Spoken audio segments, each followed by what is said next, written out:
England తో జరుగుతున్న 5 T20 series లో భాగంగా టీమిండియా అయితే 3వ మ్యాచ్ ఆడేటందుకు సిద్ధమయ్యారు. టీమిండియా అయితే ఈ సిరీస్ లో మంచి జోరు మీద ఉన్నారని చెప్పాలి. ఆడిన 2 మ్యాచ్లు గెలిచేసి మంచి జోరు మీద ఉన్నారు. ఒక పక్క ఇంగ్లాండ్ టీం చూసుకుంటే ఆడిన 2 మ్యాచ్ల్లో అయితే ఓటం పాలయ్యింది.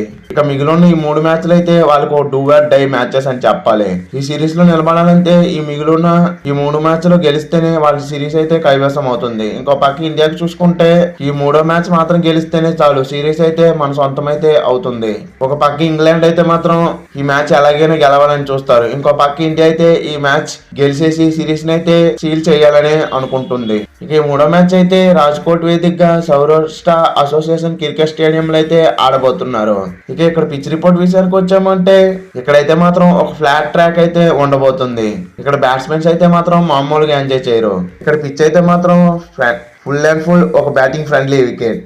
ఆడిన 2 మ్యాచ్ల్లో కూడా పెద్ద స్కోర్స్ అయితే నమోదు అవ్వలేదు. కానీ 3వ మ్యాచ్ కోసం అయితే ఒక భారీ స్కోర్ అయితే నమోదు అవబోతుందని కనబడుతుంది. ఇక ఈ గ్రౌండ్ స్టాట్స్ విషయానికి వచ్చామంటే ఇప్పటి వరకు 5 మ్యాచ్లు అయితే జరిగాయి. ఫస్ట్ బ్యాటింగ్ చేసిన టీం 4 మ్యాచ్లు అయితే గెలిచింది. చేసింగ్ చేసిన టీం 1 మ్యాచ్ మాత్రం గెలవగలిగింది. ఇక్కడ ఫస్ట్ ఇన్నింగ్స్ యావరేజ్ స్కోర్ 189 గా ఉంది.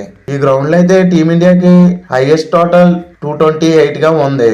ఇక టాస్ విషయానికి వచ్చామంటే ఈ మ్యాచ్ లో కూడా టాస్ అయితే ఒక కీ రోల్ అయితే ప్లే చేస్తుంది. ఆడిన 2 మ్యాచ్ల్లో కూడా చూసాం ఇంగ్లాండ్ టీం టాస్ అయితే గెలవలేకపోయింది. దాని రిజల్ట్ ఇంగ్లాండ్ టీం అయితే ఓటం పాలయ్యింది.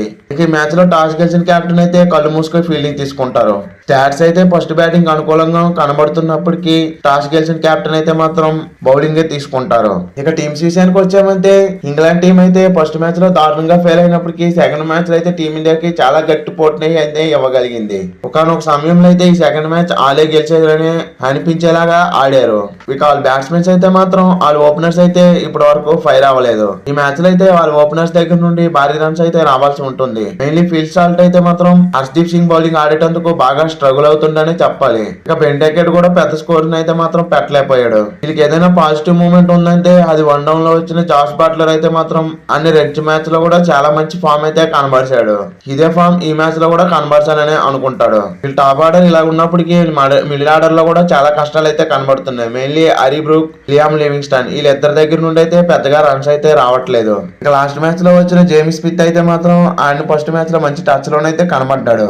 అలాగే లాస్ట్ మ్యాచ్ లో వచ్చిన బ్రైడెన్ కార్స్ కూడా మంచి టచ్ లో అయితే రన్స్ కొట్టగలిగాడు. వీళ్ళు బౌలింగ్ డిపార్ట్మెంట్ విషయానికి వచ్చామంటే లాస్ట్ మ్యాచ్ లో అందరూ బాగా బౌలింగ్ చేయగలిగారనే చెప్పాలి. ఒక్క జోఫ్రా ఆర్చర్ మాత్రమే చాలా దారుణంగా ఫెయిల్ అయ్యాడు. లాస్ట్ మ్యాచ్ ఓటం పాలు అవడానికి జోఫ్రా ఆర్చర్ వేసిన బౌలింగ్ కూడా ఒక కారణమని చెప్పాలి ఇంగ్లాండ్ టీం కి. ఇది మినహాయిస్తే లాస్ట్ మ్యాచ్ లో అయితే వాళ్ళ దగ్గర అయితే అందరు బౌలర్ మంచి రిథం లోనే కనబడుతున్నారు. ఇంగ్లాండ్ టీం ఈ మ్యాచ్ లో గెలవాలంటే మెయిన్ థింగ్ వాళ్ళైతే మాత్రం చాలా కలిసికట్టుగా ఆడాల్సి ఉంటుంది. మెయిన్లీ వాళ్ళ దగ్గర బ్యాట్స్మెన్స్ దగ్గర నుండి అయితే చాలా వాళ్ళైతే ఈ మ్యాచ్ కోసం అయితే ప్లేయింగ్ లెవెన్ అయితే ఎటువంటి మార్పులు అయితే చేయలేదు.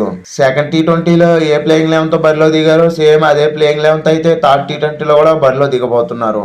ఇక మన టీమిండియా విషయానికి వచ్చామంటే మన టీమిండియా అయితే ముందు చెప్పుకున్నట్టే టాప్ నాచ్ ఫామ్ లో అయితే కనబడుతున్నారు. మెయిన్ థింగ్ మన వాళ్ళైతే కలిసికట్టుగా రాణిస్తున్నారు. అదైతే మన టీమిండియాకి చాలా బాగా కలిసి వస్తుంది.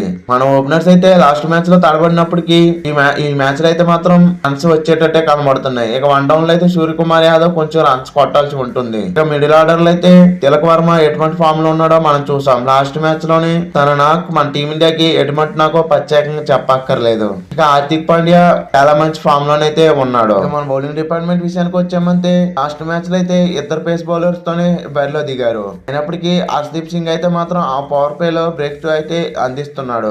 తనకు తోడుగా హార్దిక్ పాండ్యా కూడా పవర్ ప్లే లో వికెట్లు తీసుకోగలిగితే ఇక టీమిండియా పేస్ బౌలింగ్ కి అడ్డే లేకుండా పోతుంది. ఇక మన స్పిన్ బౌలింగ్ డిపార్ట్మెంట్ విషయానికి వచ్చామంటే టాప్ నాచ్ స్పిన్ అటాక్ అనే చెప్పాలి. మెయిన్లీ వరుణ్ చక్రవర్తి, రవి బిష్నాయ్ వీళ్ళిద్దరైతే మాత్రం ఇంగ్లాండ్ బ్యాట్స్మెన్స్ అయితే మాత్రం ముక్కు తిప్పలు పెట్టగలుగుతున్నారని చెప్పాలి. వీళ్ళిద్దరికి తోడుగా అక్షర్ పటేల్ కూడా చాలా మంచి బౌలింగ్ అయితే చేయగలుగుతున్నాడు. ఇక ఈ సిరీస్ లో అయితే నితీష్ కుమార్ రెడ్డి రూల్డ్ అవుట్ అయ్యాడు. రింకు సింగ్ కూడా థర్డ్ టీ20 ఫోర్త్ టీ20 కూడా రూల్డ్ అవుట్ అయ్యాడు. వీళ్ళిద్దరు ప్లేస్ లో అయితే శివన్ దుబే అలాగే రామదీప్ సింగ్ అయితే స్క్వాడ్ లో యాడ్ చేసుకున్నారు. ఇక టీమిండియా అయితే థర్డ్ టీ20 కోసం అయితే ప్లేయింగ్ లెవెన్ లో 2 మార్పులు అయితే చేసేటట్టు కనబడుతుంది.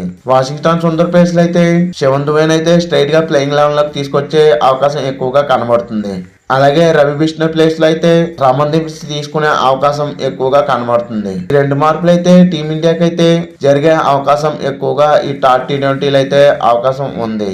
ఇక ఈ T20 అయితే టీమిండియా గెలిచి ఈ సిరీస్ అయితే సీల్స్ చేస్తారో లేదో అనేది కింద కామెంట్ చేసి చెప్పండి friends. Thank you for watching. Have a nice day friends.